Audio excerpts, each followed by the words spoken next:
ہماری common sense, یہ سب اگر اس سے میں کام لے رہا ہوں تو کامیابی بڑی جلدی مل جائے گی۔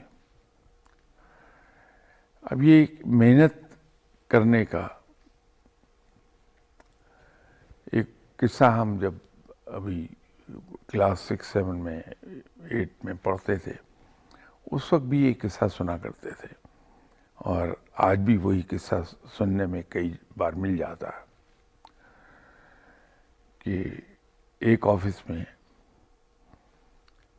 ایک صاحب کو ترقی دے دی گئی، تو اس کے کولیگ جو ہیں وہ بڑے غصے میں اپنے باس کے پاس گئے، کہا کہ صاحب میں ان سے زیادہ پڑھا لکھا ہوں، ان سے زیادہ قابل ہوں، ہاں جی، اور ان سے زیادہ ایئرز آف سروس ہے میرے، اور آپ نے ترقی اس کو دے دی، مجھے ترقی نہیں دی۔ تو وہ افسر غالب میں سمجھدار ہوں گے، تو انہوں نے بڑے تحمل سے سنا، اور انہوں نے کہا کہ بالکل ٹھیک ہے، ایسا کرو کہ یہ پتہ کریں کہ کراچی سے فلاں ٹرین کتنے بجے آ رہی ہے یا جا رہی ہے۔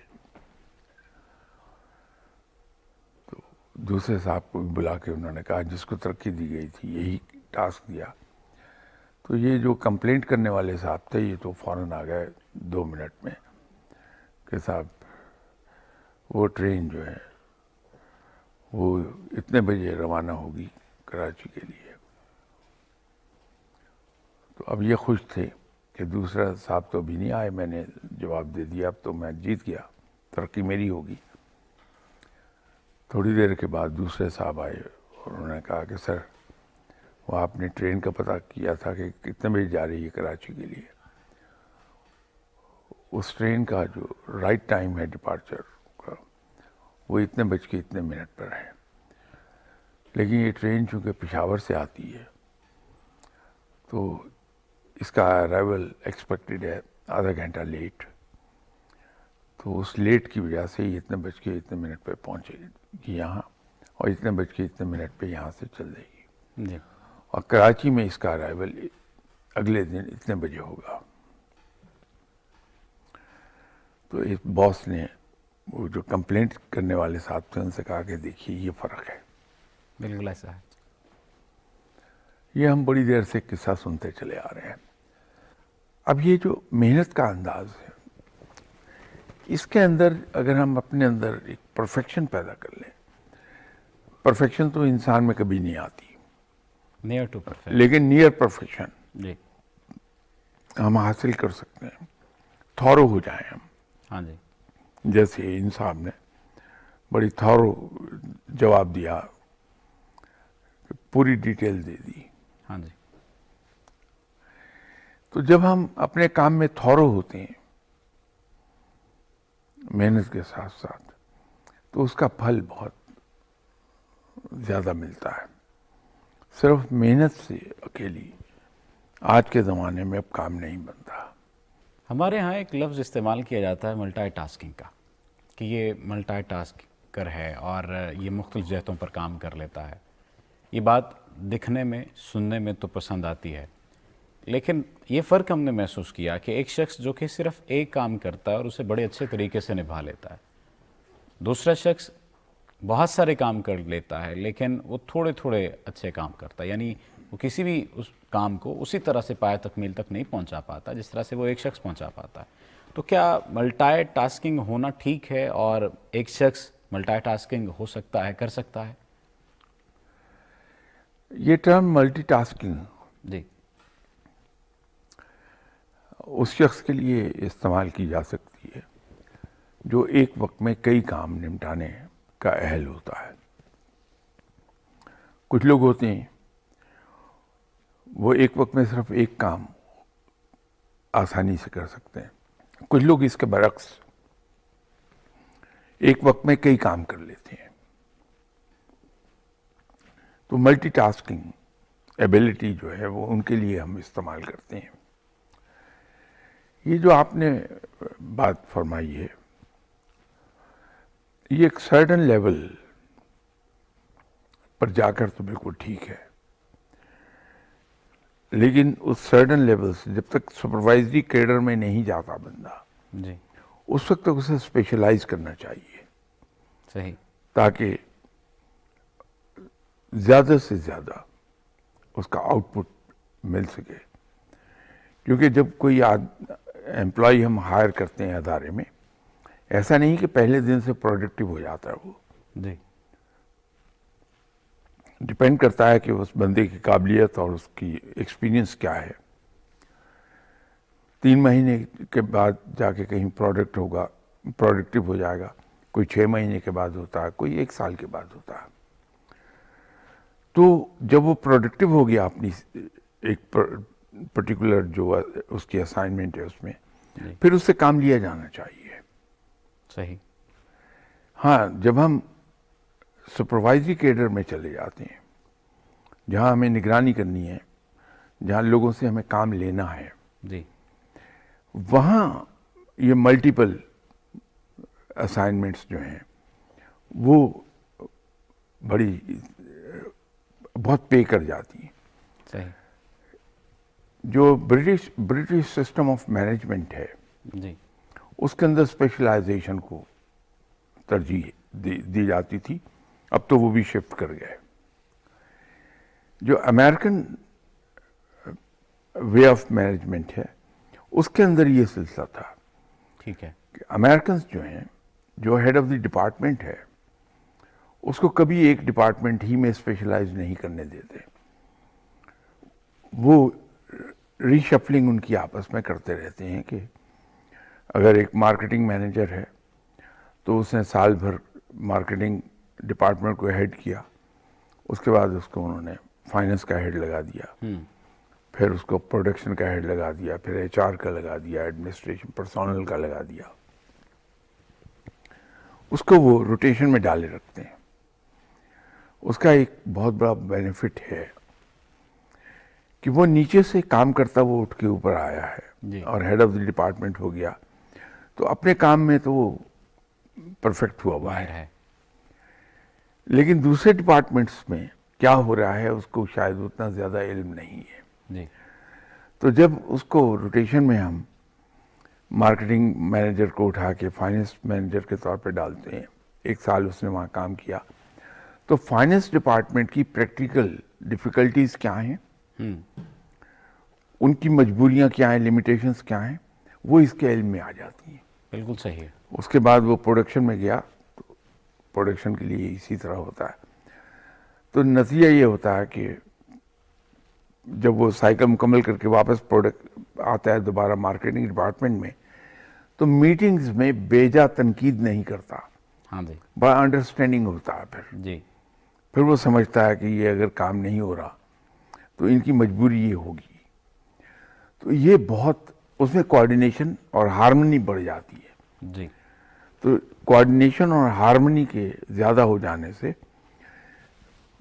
پوری کمپنی ایک سنگل یونٹ کے طور پہ موو کر رہی ہوتی ہے آگے.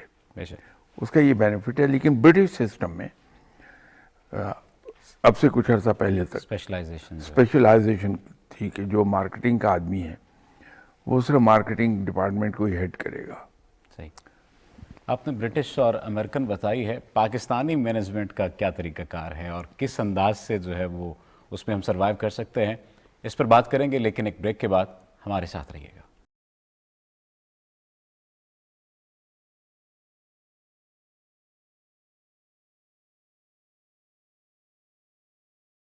ناظرین، بریک پہ جانے سے پہلے ہم محنت میں عظمت کی بات کر رہے تھے، مینجمنٹ کی بات کر رہے تھے اور امریکن اور برٹش وے آف مینجمنٹ کی بات کر رہے تھے. میں مثال کے ذریعے سے آپ سے یہ سمجھنا چاہوں گا کہ میں اینکرنگ کے شعبے سے تعلق رکھتا ہوں. مینجمنٹ کا آپ نے بتایا کہ وہ تمام تر معاملات کو دیکھتے ہیں، پورا کرتے ہیں اور پھر آہستہ آہستہ آگے بڑھتے ہیں.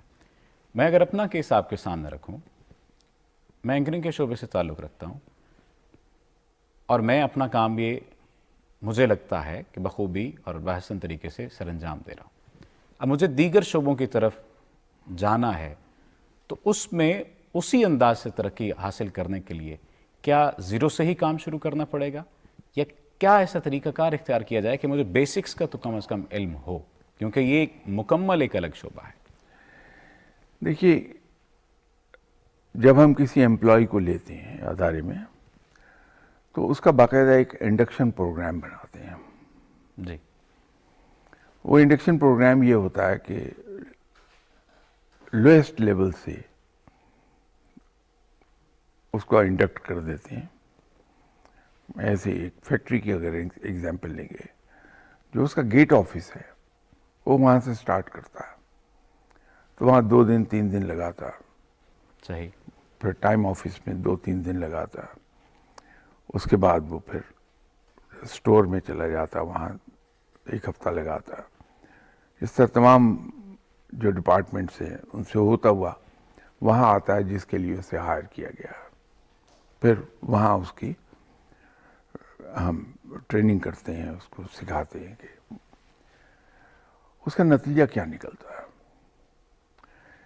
کہ جو پریکٹیکلٹیز آف ایچ ڈپارٹمنٹ ہیں جی.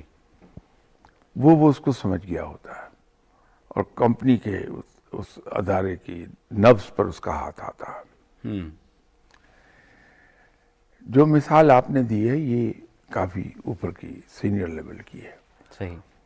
تو اس میں تو اگر یہ آپ کو روٹیشن میں ڈال دیں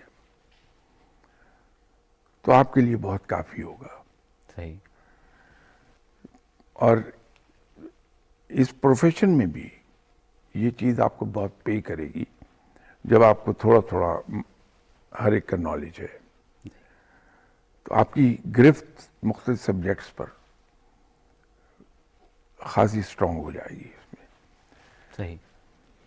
ہم پریکٹس کی بات کرتے ہیں کسی بھی معاملے کو لے کر، کسی بھی شعبے کو لے کر، کہ پریکٹس کی جائے تو بہت بہتر ہوتا ہے. ہمارے ایک استاد نے ہمیں کہا کہ practice makes a man perfect. یہ بات ٹھیک ہے، لیکن انہوں نے ساتھ ایک لفظ ایڈ کر دیا، perfect practice makes a man perfect, کہ پریکٹس بھی آپ کی پرفیکٹ ہوگی تو آپ کو وہ پرفیکشن کی طرف لے کر جائے گی. جس طرح سے گزشتہ پروگرام میں بھی آپ نے ذکر کیا کہ اگر میں نے جانا کسی اور سمت ہے، فیصل آباد کی سمت ہے، اور گاڑی میں ملتان کی لے لوں گا تو نہیں پہنچ سکوں گا. اب یہ جو پرفیکٹ پریکٹس والا کانسیپٹ ہے، پریکٹس کو پرفیکٹ کیسے کیا جائے؟ یہ اگر آپ اجازت دیں تو ایک چھوٹا سا قصہ بیان کر دوں. ہمارے ایک پڑوسی ملک کے رہنے والے صاحب، وہ آکسفورڈ یونیورسٹی میں ایجوکیشن کے لیے گئے. اب ان کی زبان میں الفابیٹس میں پی نہیں ہے، جی. بی ہے. صحیح. تو وہاں یہ ایگزامپل دے رہا ہوں کہ بات چیت میں لفظ پاکستان آیا تو انہوں نے پاکستان کہا. تو آکسفورڈ اور کیمبرج ان دونوں کو ایک شرف حاصل ہے کہ زبان پر بہت زور دیتے ہیں، زبان دانی پر بڑا زور ہے. صحیح. تو پروفیسر نے ان صاحب سے کہا کہ no, it is Pakistan not Pakistan. انہوں نے کہا کہ sir I am seeing Pakistan. تو بات یہاں تک چلی گئی کہ پروفیسر نے کہا کہ ایسا کرو، جاؤ اور اس پہ پریکٹس کرو. جس دن تم پاکستان پرفیکٹ طریقے سے کہہ لو، واپس آنا پھر کلاس میں. یہ صاحب کوئی ہفتے 10 دن کے بعد واپس چلے گئے، اور پروفیسر نے کہا کہ پریکٹس کر لی کہ ہاں جی، کہ کیا لفظ ہے یہ؟ اس نے کہا سر اٹ از پاکستان. تو پروفیسر نے بہت تعریف کی کہ لک، that's why we say practice make a man perfect. Yes. Look at this gentleman. اس نے اپنی نیچر کو شکست دے دی ہے کہ ان کے یہاں الفابیٹ نہیں ہے پی کا. جی. صرف پریکٹس سے یہ ڈیفیٹ کر سکا. تو اس نے اس اسٹوڈنٹ سے پوچھا کہ how could you make it possible? کہتا سر بائی پریکٹس. تو یہ پریکٹس جو ہے اس کے لیے بھی ضروری یہ ہے کہ اس کو ایک طریقے سے کیا جائے. پہلے یہ انشور کر لیا جائے کہ جس